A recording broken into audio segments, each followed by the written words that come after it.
வணக்கம் நண்பர்களே.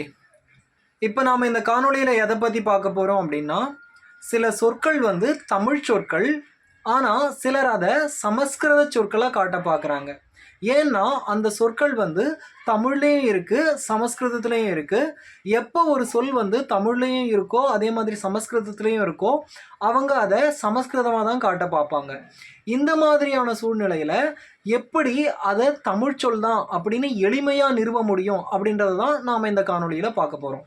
அந்த சொற்கள் என்னென்னா பூமி, பூலோகம், பூகோளம். பூமி, பூலோகம், பூகோளம். இந்த மூணு சொற்களுமே தமிழ்லையும் இருக்குது, சமஸ்கிருதத்துலையும் இருக்குது.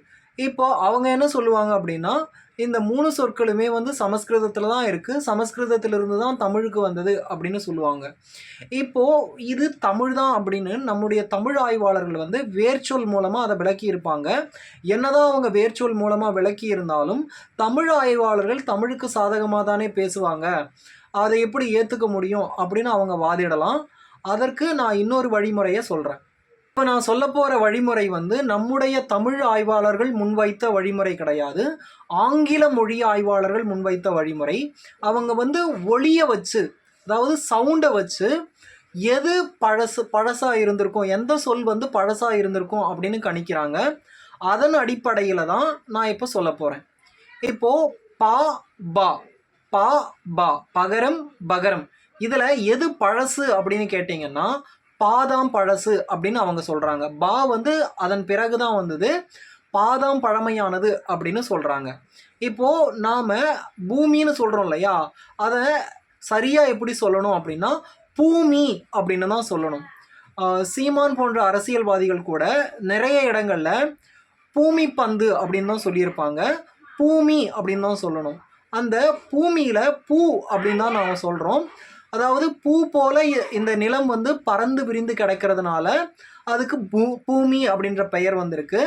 இப்போது இந்த பூமியில் பகரம் நாம் பயன்படுத்துறதுனால இந்த பகரம் தான் பழமையானது அப்படின்னு மொழி ஆய்வாளர்கள், நம்முடைய மொழி ஆய்வாளர்கள் அல்ல, ஆங்கில மொழி ஆய்வாளர்களே சொல்கிறதுனால இந்த பூமி அப்படின்றது தமிழ் சொல் தான் அப்படின்னு நமக்கு எளிமையாக புரிஞ்சிடும். இப்போது அடுத்த சொல் பூலோகம். இது சமஸ்கிருத சொல். பூலோகா அப்படின்றது சமஸ்கிருத சொல். தமிழில் அதை பூ உலகம், பூ உலகு அப்படின்னு சொல்கிறோம். பூ கூட்டல் உலகு, பூ உலகு. இதில் பூ அப்படின்றது பகரச்சொல். இது பால தொடங்கலை, பால தொடங்குது.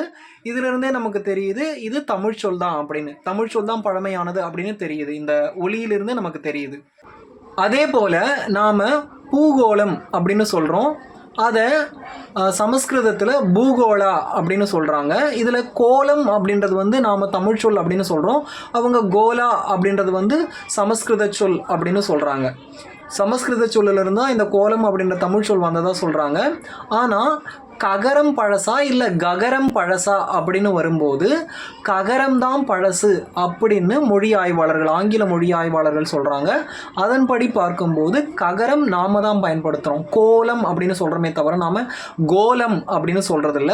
அதனால் ககரச்சொல் பழமையானதாக இருக்கிறதுனால இந்த கோலம் நம்மக்கிட்ட இருக்கிற இந்த தமிழ் சொல் தான் பழமையானது, இது தமிழ் சொல் தான். இப்படி வேர்ச்சொல் ஆய்வு அவங்க ஏற்க மறுக்கும்போது நாம் பிறமொழி ஆய்வாளர்களுடைய வழிமுறையை கூட பயன்படுத்தலாம். இந்த காணொளி உங்களுக்கு பிடிச்சிருந்தது அப்படின்னா லைக் பண்ணுங்கள், மறக்காமல் என்னோட சேனலுக்கு சப்ஸ்கிரைப் பண்ணுங்கள் நண்பர்களே. நன்றி.